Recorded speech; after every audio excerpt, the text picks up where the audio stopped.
Welcome in everybody. On today's review, we have Paz Vizsla and Moff Gideon battle. Let's get into it. With set number 75386, this set has 289 pieces, comes with 4 minifigures, and retails at $39.99, which leads to 13 cents per piece. Because there's no history of this set, because it's never been made before, here's a little history of some of the sets that LEGO has done with something very similar. They're little play sets with a little bit of diorama feel to it, with some really good main characters in the sets, and they're all priced around the same $35 to $60 price point. I love that LEGO does these ones because they're kind of affordable, but you get some really good main characters in these sets. This set has 4 minifigures. All 4 minifigures are accurate to the scene of the LEGO set. Let's take a deep dive into these. First up, we have the 2 Imperial Praetorian Guards. They seem to be one of one so far, unless LEGO changes their mind, but I absolutely love these. I do wish they had the camouflage waist capes instead of just printed on. The print doesn't look that bad, but how cool would that have been if LEGO went that little extra mile and added those camo waist capes? It would have made this minifigure absolutely epic, but other than that, I love it. Next up, we have Paz Vizsla, which has been a fan favorite over the last couple months, especially when the Forge set retired. This minifigure skyrocketed, and now it's back down to what it is. It is one of 2. The other one from the Forge set, again, I can barely even tell the difference, to be honest with you. But other than those fun facts, the only thing I would change is maybe add the helmet to be a little bit more detailed, just like it shows in the photo, just like it is in the show. Other than that, the minifigure looks really good. I like it. Maybe they could have done a little bit better, but with Paz Vizsla, he already has so many really cool features. They did a really good job here. Now, here's the only minifigure I'm definitely going to get some hate on.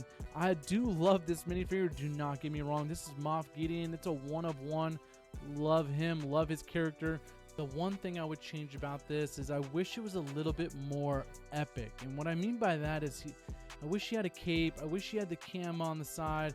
I wish he had some form of a shinier helmet. Maybe make it look a little bit more epic. It kind of reminds me of the Gar Saxon helmet, which it is the Gar Saxon helmet for the most part. So there's nothing extra special about this to make it a one of one. Go after minifigure like, oh my god, I can't wait to get this. This is a $90 minifigure in a couple years. So that's my only disappointment about this minifigure, is that it's just not epic enough.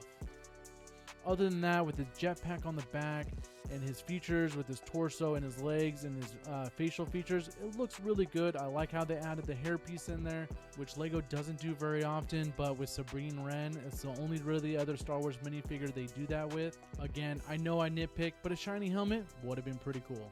Jumping into the box art, I don't expect much with a $40 set, so this one looks pretty cool. It has good artwork on it, shows all the minifigures pretty well, and it has Mandalorian with baby Grogu on the front. On the back side, you just see a couple play features. Again, I wasn't expecting any movie scenes like I do for some of the other bigger sets, so LEGO did a good job here. Finally getting into the set here, you can tell it looks really cool, especially with the combination features of the other battle pack, and technically you can add another one of these.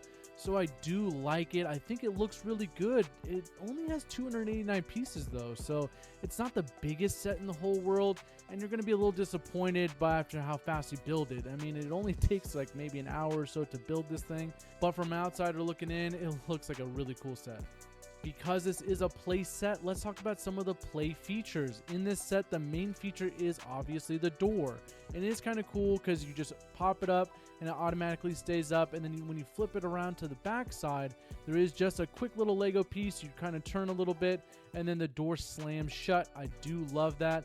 This set does have another feature of a turret on the top, which in the box art they have Moff Gideon up here, which I guess I don't have a problem with. And then there's some other little details like some wall art and the stickers on here. I think there was maybe 6 of them in this whole set, so it wasn't that big of a deal. And then some thermal detonators in this case down here, which adds to the play features. I think I'm going to break this set down into play, display, minifigures, and price per piece.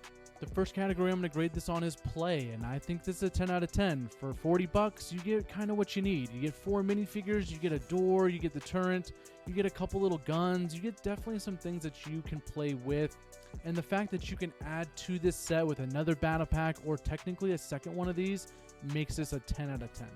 Moving on to display, I'm going to give this one an 8 out of 10. With these sets, they're not necessarily that displayable unless you add it with some other sets. As you can tell, I added mine with the battle pack. So again, I display my sets. It looks really cool, but you kind of have to add a little bit more to it to make it look really good. But 8 out of 10 isn't so bad. And as you guys know, when it comes to minifigures, I'm definitely a stickler about this, but I'm still going to rate this a 9 out of 10, which is a really good score. All these minifigures are definitely ones you want to keep forever. Do not sell these. Don't give them away or throw them away. These minifigures are going to be something that you're going to keep forever. I do like them. I don't think that they're going to make these again. I hope that they make them again. But other than that, they're a 9 out of 10. Now moving on to price per piece, I'm going to give this one unfortunately a 7 out of 10. For 40 bucks, 289 pieces. They are relying on the minifigure value a little too much with this set.